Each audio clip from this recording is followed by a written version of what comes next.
Bonjour à tous et bienvenue dans ce nouvel épisode de l'information React, grâce à laquelle on va apprendre ensemble à créer des applications web avec le framework React. Alors dans ce nouvel épisode, nous allons voir ensemble le state. Alors, comme je l'avais dit au début de la formation, le state est un objet qui peut comprendre autant de propriétés que l'on veut, un objet littéral, et cet objet contient des propriétés qui sont des données dont notre composant a besoin pour rendre et ou pour re-rendre. Alors, supposons qu'on ait un composant A qui a ce state, qui a une propriété non qui est égale à Julien. Alors, ce composant va rendre du contenu, par exemple celui-ci. Il doit afficher un paragraphe qui contient salut state.nom. Alors, cela sera affiché à l'utilisateur comme ceci. Salut Julien. Alors pour ce qui est de re-rendre, on va voir ça tout de suite. Ce qu'il faut savoir, c'est que pour re-rendre un composant, il faut modifier son state. Parce que la modification du state en quelque sorte déclenche le re-rendu, ce qui veut dire que la méthode render est appelée une deuxième fois.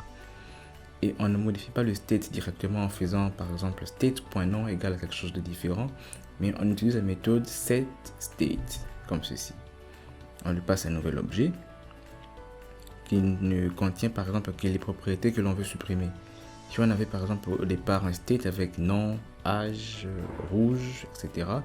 et que l'on ne veut que modifier le nom, alors on met cette state, nom, Sam par exemple. Et cela va re-rendre notre composant qui va réinterpréter state.nom et va afficher cette fois salut Sam.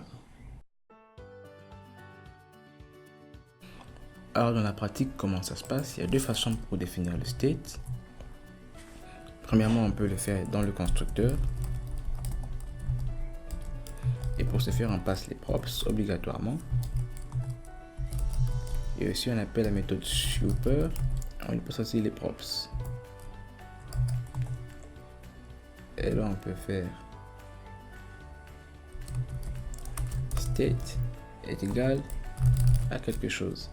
Mais cette méthode, je ne l'aime pas trop, alors je préfère utiliser l'autre qui est de faire directement.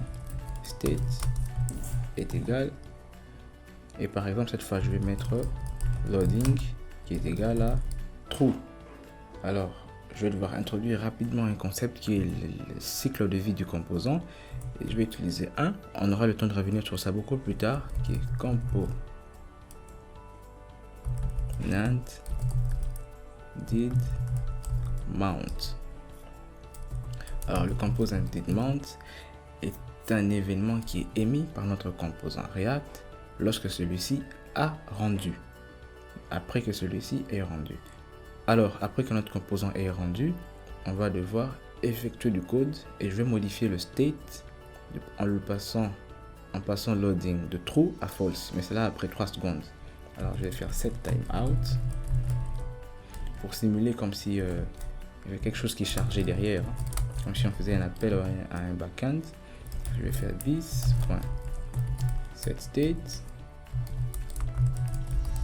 loading false. Et c'est là après 3 secondes. Alors cette méthode component demand sera automatiquement appelée par React, on n'a pas à s'inquiéter. Et maintenant pour ce qui est du rendu, on va faire encore un rendu conditionnel ici. Je vais faire this.state.loading. Alors s'il y a loading, je veux qu'on m'affiche chargement en cours. Mais s'il n'y a rien qui charge,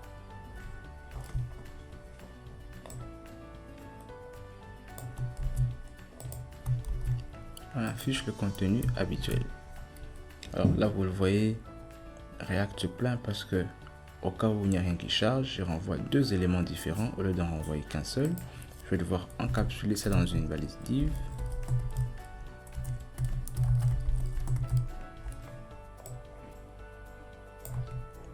Comme ceci. Mettre un peu d'ordre.